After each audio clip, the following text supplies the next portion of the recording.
Continuando con el módulo de energías renovables aplicada al riego, en esta presentación comenzaremos a hablar de la energía solar fotovoltaica. Dentro de los contenidos de esta presentación está la celda fotovoltaica y sus principales características. Posteriormente hablaremos de los módulos fotovoltaicos, los distintos tipos de módulos fotovoltaicos que existen, y luego hablaremos de las características de voltaje y corriente que caracterizan a cada uno de estos módulos fotovoltaicos y principalmente qué información nos proporcionan estas características. Para comenzar, la celda fotovoltaica corresponde a la unidad básica que conforma cada panel fotovoltaico. La celda en sí es una pequeña lámina que está formada por una serie de capas. Esas capas están compuestas por la rejilla que está a simple vista sobre un material azulado. Ese material azulado lo que busca es captar la mayor cantidad de radiación posible y que ésta no se refleje, es decir, absorber esa radiación y que no sea un espejo. Bajo la grilla se encuentra el semiconductor negativo. Este está conformado por átomos de silicio dopados con fósforo que hacen que el material sea mayormente electronegativo. Más abajo se encuentra la zona de carga espacial y seguida de esta está el semiconductor positivo. Está formado por silicio dopado con fósforo que hace que este sea más electropositivo. Posteriormente, hacia abajo, tenemos la capa y la rejilla que conforman el contacto positivo. Al unir estas láminas obtenemos una celda fotovoltaica que es equivalente a tener una pila que es capaz de generar aproximadamente 0,6 volts, un voltaje muy pequeño. La corriente que puede generar una celda fotovoltaica depende de su tamaño, depende de su área, de cuánta radiación logre captar, pero el voltaje es particularmente constante. Cuando esa celda está dentro de un módulo fotovoltaico, vamos a encontrar en primer lugar una capa de vidrio para proteger a todo el módulo del ambiente. Luego se encuentra una capa transparente adhesiva que es la que aísla a la celda completamente del medio ambiente. Más abajo se encuentra la rejilla y la celda propiamente tal. Luego aquí se observa que tenemos una ampliación de este corte transversal y podemos ver el circuito que hay entre el polo negativo y el polo positivo. Al incidir la radiación solar directamente sobre el módulo, lo que va a ocurrir es que esta radiación va a activar los electrones en la celda fotovoltaica, de tal forma de que este material, que está conformado por silicio, se va a transformar en un buen conductor y en un generador de electrones. Si nosotros proporcionamos un camino cerrado entre el terminal positivo y negativo de la celda fotovoltaica, va a circular una corriente. Y esa corriente es la que finalmente se va a aprovechar en un determinado proceso. En ausencia de radiación solar, la celda fotovoltaica no puede generar estos electrones y tampoco podrá generar corriente. Existen celdas fotovoltaicas de distintos tipos. Las más características corresponden al silicio monocristalino. El silicio monocristalino es fabricado a través de arena. Esa arena está compuesta principalmente de silicio y oxígeno. Al liberar el oxígeno se obtiene silicio puro. Ese silicio puro es fundido y se crean estos lingotes que posteriormente serán laminados. Y al ser laminados se obtiene la celda fotovoltaica en sí. Por otra parte, el silicio policristalino, que da origen a otro tipo de módulos, está compuesta por la aglomeración de pequeños granos de silicio monocristalino. El proceso de fabricación de los lingotes de silicio policristalino es más fácil y más barato que el de silicio monocristalino.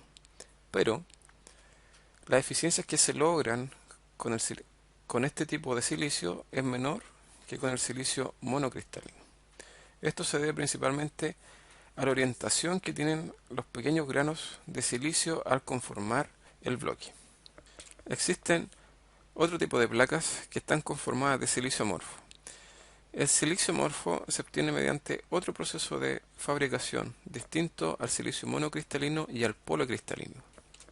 Esta tecnología de fabricación lo que hace es prácticamente imprimir una celda fotovoltaica completa sobre un material de depósito. Ese material de depósito puede ser vidrio, metal o incluso plástico. Y tiene la ventaja de que no se desperdicia nada de silicio, a diferencia de los lingotes, ya que estos deben ser cortados y gran parte del silicio finalmente se transforma en polvo de silicio y no en obleas. La tecnología para crear este tipo de celdas aún es de mayor costo en comparación a la tecnología utilizada para fabricar los lingotes de silicio monocristalino y policristalino. Pero se han producido últimamente grandes avances y también ha aumentado la eficiencia de este tipo de celdas, por lo que se espera que con el paso de los tiempos esta tecnología sea más barata y por lo tanto las placas de silicio amorfo sean competitivas con las de silicio monocristalino y policristalino. Al comparar estas tres tecnologías, a simple vista se pueden observar las principales diferencias. Las placas de silicio monocristalino se caracterizan por tener un color azulado y uniforme, mientras que en las placas de silicio policristalino se observan colores irregulares y además se aprecian los distintos cristales. Finalmente, el silicio amorfo se caracteriza por tener un color opaco, mate, y además no se aprecian los contactos que hay entre cada celda.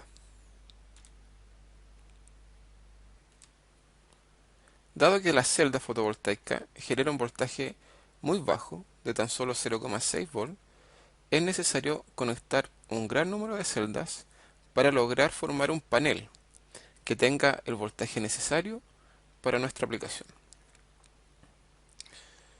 Es así como existen paneles que pueden generar voltajes nominales de 12 volt, 24 volt o 36 volt.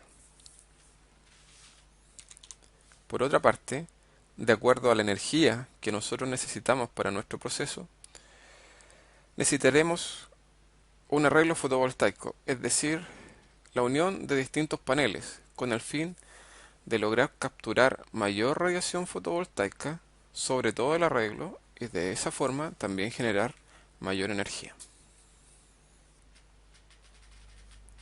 Los parámetros de las celdas fotovoltaicas y de los módulos fotovoltaicos son particularmente los mismos. Aquí tenemos una gráfica que nos muestra la curva de tensión corriente de un panel fotovoltaico y también la potencia máxima del panel. En primer lugar, podemos observar algunas características básicas, como el voltaje de circuito abierto, V o C. El voltaje de circuito abierto corresponde al voltaje que entrega el panel cuando no circula ninguna corriente. Es decir, la corriente vale cero y corresponde al voltaje máximo que puede entregar el panel. Luego tenemos la corriente de cortocircuito, ISC, que es totalmente lo contrario al voltaje de circuito abierto. Este valor corresponde a la corriente máxima que entrega el panel o la celda fotovoltaica cuando el voltaje entre sus terminales es cero. Esto equivale a unir directamente el terminal positivo con el negativo. Luego, la celda fotovoltaica trabajará entre estos dos puntos, es decir, desde voltaje cero hasta el voltaje de circuito abierto y desde corriente cero hasta la corriente de cortocircuito. Lo ideal es trabajar en el punto donde la energía captada por el sol sea máxima. Para obtener ese punto, lo que se hace es multiplicar directamente la corriente generada por el panel con el voltaje. Al hacer la multiplicación directa de esta curva punto a punto, se obtiene la curva de potencia del panel o celda fotovoltaica. En este caso, la potencia la tenemos en el eje que está a la derecha y está expresada en watts. Para este módulo fotovoltaico, la potencia máxima es aproximadamente de 55 watts. Esta potencia máxima también se obtiene para un determinado voltaje y un determinado corriente. Ese voltaje corresponde al voltaje del punto de máxima potencia, que se designa con VMP en la etiqueta del panel fotovoltaico. La corriente corresponde a IMP. Finalmente, la potencia del módulo fotovoltaico en sí varía entre un 10 y un 15% y es menor a la eficiencia que tiene una celda, ya que se encuentra bajo la capa de vidrio. Las características de las celdas fotovoltaicas y de los paneles fotovoltaicos en sí son dados bajo condiciones estándares de prueba. Esto quiere decir que la temperatura es controlada a 25 grados Celsius. La radiación solar, que viene de todo el espectro solar, es de 1000 watts por metro cuadrado y tenemos una distribución espectral AM de 1,5. Esa distribución espectral está dado por el ángulo de incidencia de la radiación sobre la superficie terrestre. Hablamos de una M0 cuando la radiación no atraviesa la atmósfera. AM 1.0 corresponde a la radiación que entra perpendicularmente a la superficie de la Tierra, atravesando toda la masa de la atmósfera. Finalmente, el AM 1.5 corresponde, ¿verdad?, a una masa de aire de 1,5 veces AM0 y se obtiene cuando la radiación solar atraviesa en un ángulo inclinado la atmósfera y ese ángulo es de 48,2 grados.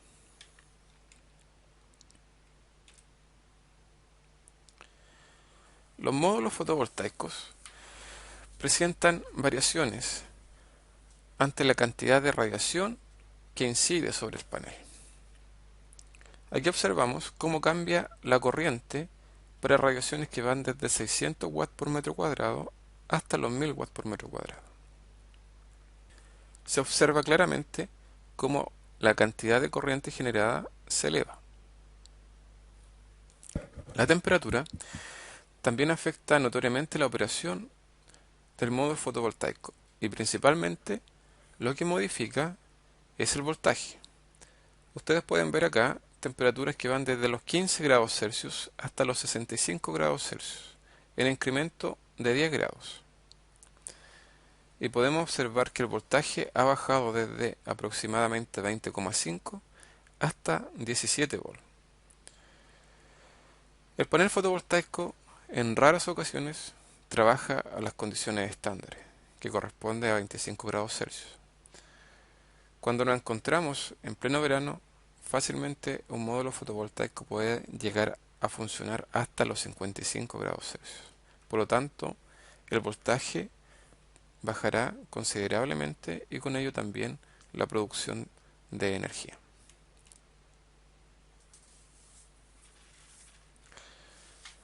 Con eso hemos terminado la revisión de la celda fotovoltaica y de las características de los módulos fotovoltaicos.